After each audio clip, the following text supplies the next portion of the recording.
Hello အားလုံးပဲမင်္ဂလာပါမပြုတ်စင်ကြိုင်မှာကောင်းကျင်လာအလှကုန်လက်ကဖြန့်ချီရဲ့ CEO ဖြစ်ပါတယ် Tech and PSK Business AI Mentor ဖြစ်ပါတယ်ဒီနေ့မှာကျွန်မမျှဝေပေးမယ့်အကြောင်းအရာလေးကတော့ကျမတို့လက်ရှိကောင်းကျင်လာအလှကုန်လက်ကစနစ်တွေချလာခဲ့တဲ့အချိန်မှာကျွန်မကြုံတွေ့ခဲ့ရတဲ့အခက်အခဲလေးတွေကိုကျွန်မပြောပြပေးမှာဖြစ်ပါတယ်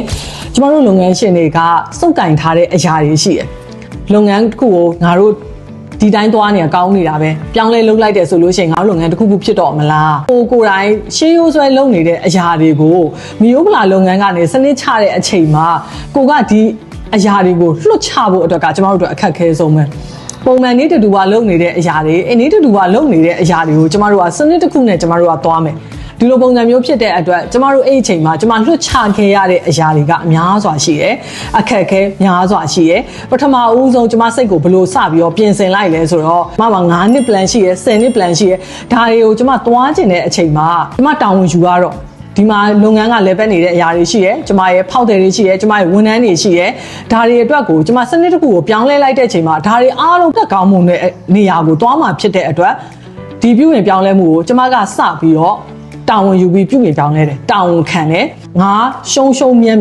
ငါခေါင်းခံမယ်ငါတောင်းဝန်ယူမယ်ဆိုတဲ့စိတ်နဲ့ကျွန်မစနစ်ရင်ဦးဆုံးစပြီးတော့ချခဲ့ပါတယ်လူတိုင်းလိုကြောက်စိတ်ဆိုတာရှိပါတယ်စနစ်ချလိုက်တဲ့အချိန်မှာကျွန်တော်တို့နည်းပညာမကျွမ်းကျင်မှုတွေရှိတယ်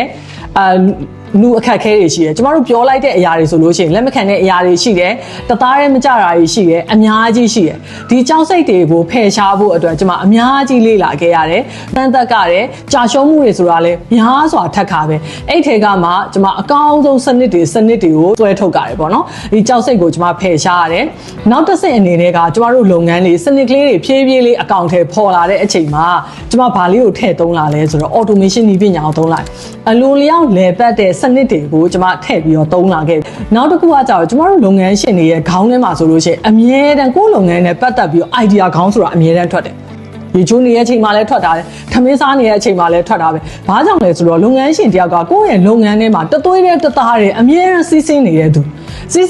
ဖြစ်တဲ့အတွက်လုပ်ငန်းမှာ idea ခေါင်းဆိုတာအမြဲတမ်းထွက်တယ်ဒီ idea တွေကိုအကောင့်ထဲပေါ်ဖို့အတွက်ဆိုလို့ရှိရင်ကျွန်မ AI ကိုမေးတယ်ကျမမှာ AI အကြံပေးတွေအများကြီးခံထားတယ်အဲ့ AI အကြံပေးတွေနဲ့ကျမလုပ်ငန်းတွေရဲ့အကြံဉာဏ်ခေါင်းတွေကိုကျမဖန်တီးတယ်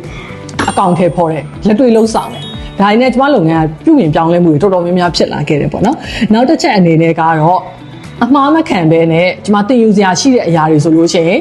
ကျမရှေ့ကဖြတ်တန်းလာခဲ့တဲ့ဆရာတွေကြီးကကျမသင်ယူတယ်ဘုံကကျမလက်တွေ့ဖြတ်တန်းလာခဲ့တဲ့အနှစ်20ကျော် digital marketing အတွေ့အကြုံ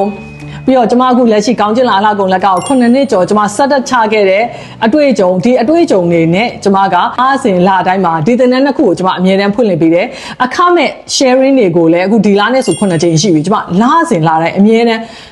လုပ်ငန်းရှင်တိုင်းလိုကျမမျှဝေပေးတယ်အဲ့ဒီသင်တန်းနှစ်ခုကတော့ SME Mobile Automation Class နဲ့ Advanced AI Master Class ဖြစ်ပါတယ်ဒီနှစ်ခုကတော့ကျမအခုလက်ရှိသုံးနေတဲ့ AI ကကျမရဲ့ owner automation ကကျမရဲ့လက်တွေခြေထောက်တွေနဲ့တူညီတဲ့သင်တန်းနှစ်ခုဖြစ်ပါတယ်ဒီသင်တန်းနှစ်ခုကို April လထဲမှာကျမ SME Mobile Automation Class ကတော့ Batch 4ရောက်သွားပါပြီ April 25-26 မှာဖွင့်လှစ်မှာဖြစ်ပါတယ် Advanced AI Master Class ကတော့ Batch 3ပါ April 28-29 နှစ်ရက်တာမှာဖွင့်လှစ်မှာဖြစ်ပါတယ်ဒီသင်တန်းလေးတွေကိုစိတ်ဝင်စားတယ်ကိုယ့်ရဲ့လုပ်ငန်းကိုလည်းစနစ်တကျပေါ့နော်လက်တွေ့ပြုပြင်ပြောင်းလဲခြင်းတယ်ဆိုလို့ရှိရင်เนาะအခုပြထားပြီးရဲ့ Viber ဖုန်းနံပါတ်ကလေးကနေပြီးတော့သင်တန်းကိုမေးမြန်းစုံစမ်းအနံ့နိုင်ပါတယ်